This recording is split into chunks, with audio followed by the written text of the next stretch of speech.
You filled the feeder this morning. You spoke softly. You moved slowly. There you did are. everything right.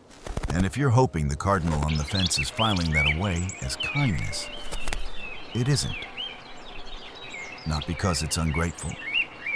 Because kindness, as a concept, isn't something its brain has room for, but something else is being filed. Something more useful to the bird, more durable, and in some ways more meaningful than kindness ever could be. By the end of this video, you'll understand exactly what that is, and why it might be a better thing to have than gratitude anyway. To recognize and act as kind, an animal needs to understand something fairly sophisticated. That another creature has intentions. That those intentions can be good or bad. And that this particular action reflects a good intention. This is called theory of mind. The ability to model what's going on inside someone else's head. Some animals show glimmers of this. Corvids, crows, ravens, magpies have been documented performing tasks that suggest at least partial theory of mind. But for the vast majority of songbirds, cardinals, chickadees, sparrows, finches, the cognitive architecture for this kind of modeling simply isn't there in any robust form. So when you fill the feeder gently, talk softly, and move carefully. The cardinal isn't processing, "This person is being nice to me."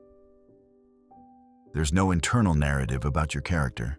What there is something else.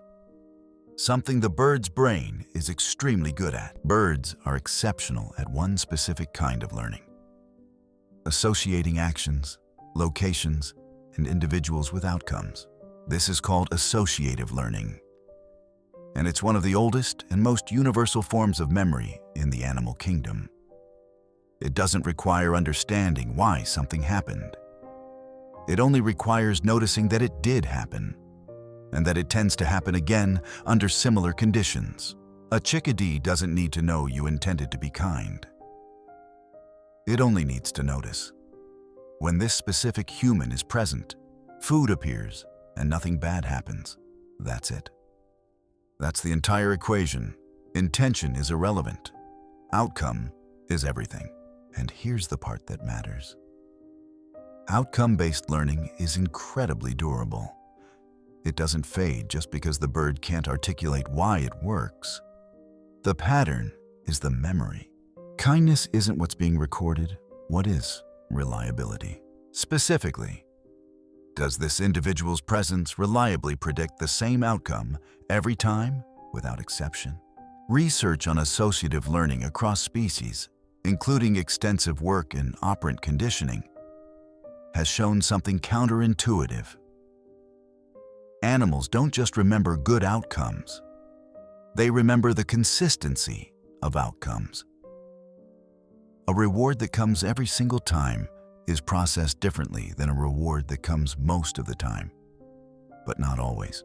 Consistent positive outcomes build something closer to a rule than a memory. This human equals food, always, becomes part of how the bird models its environment, almost like a fact about the world, not a recollection of a past event. Inconsistent outcomes, sometimes food, sometimes nothing, sometimes disturbance, don't build the same kind of rule. They keep the bird in an ongoing state of assessment, cautious, watching, recalculating. You can be endlessly kind in an inconsistent way and build less trust than someone who is merely consistent. Here's where it gets practically useful. If a bird has built a strong, reliable, safe rule about you over months of consistent behavior, and then one day something goes wrong, you move suddenly. A loud noise happens while you're nearby. The dog chases the feeder.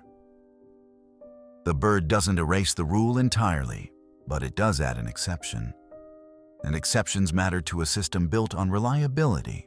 The good news: research on extinction and recovery in associative learning shows that previously strong associations recover faster than new ones form. If the reliable pattern was strong enough for long enough, one disruption doesn't reset you to zero. It adds noise to an otherwise strong signal, and the signal tends to win out again once consistency resumes. This is functionally different from how human relationships often work, where a single betrayal can permanently recolor how we see someone. For a bird, the question isn't, was that act unkind? It's, does the overall pattern still hold? It's tempting to feel a little deflated by all this. You wanted the bird to like you. Instead, it turns out you're basically a weather pattern it has learned to predict. But consider what reliability actually requires of you. Gratitude, as humans experience it, can be retroactive. You can be grateful for something a long time ago, even if the person who did it has changed, moved away, stopped being reliable. Reliability has no retroactive component. It only exists in the present and the recent past. It has to be continuously earned every day through the same boring, repeated, unremarkable behavior. In a strange way, what you're building with a backyard bird is more honest than what gratitude would be.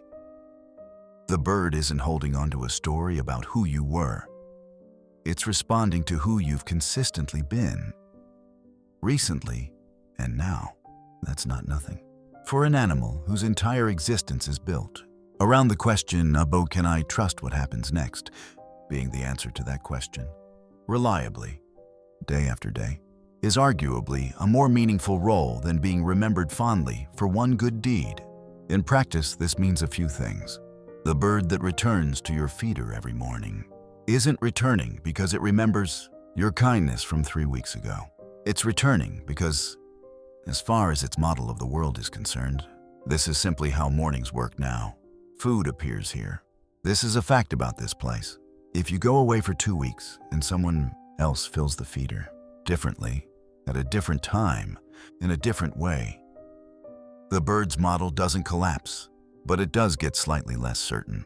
The rule gets a small asterisk, and if you come back and resume the old pattern, the asterisk fades, not because the bird forgives you, because the pattern reasserts itself. And pattern is what the bird's brain actually cares about. So no, the cardinal on your fence post doesn't remember that you were kind to it, but it remembers something that, in its world, matters more.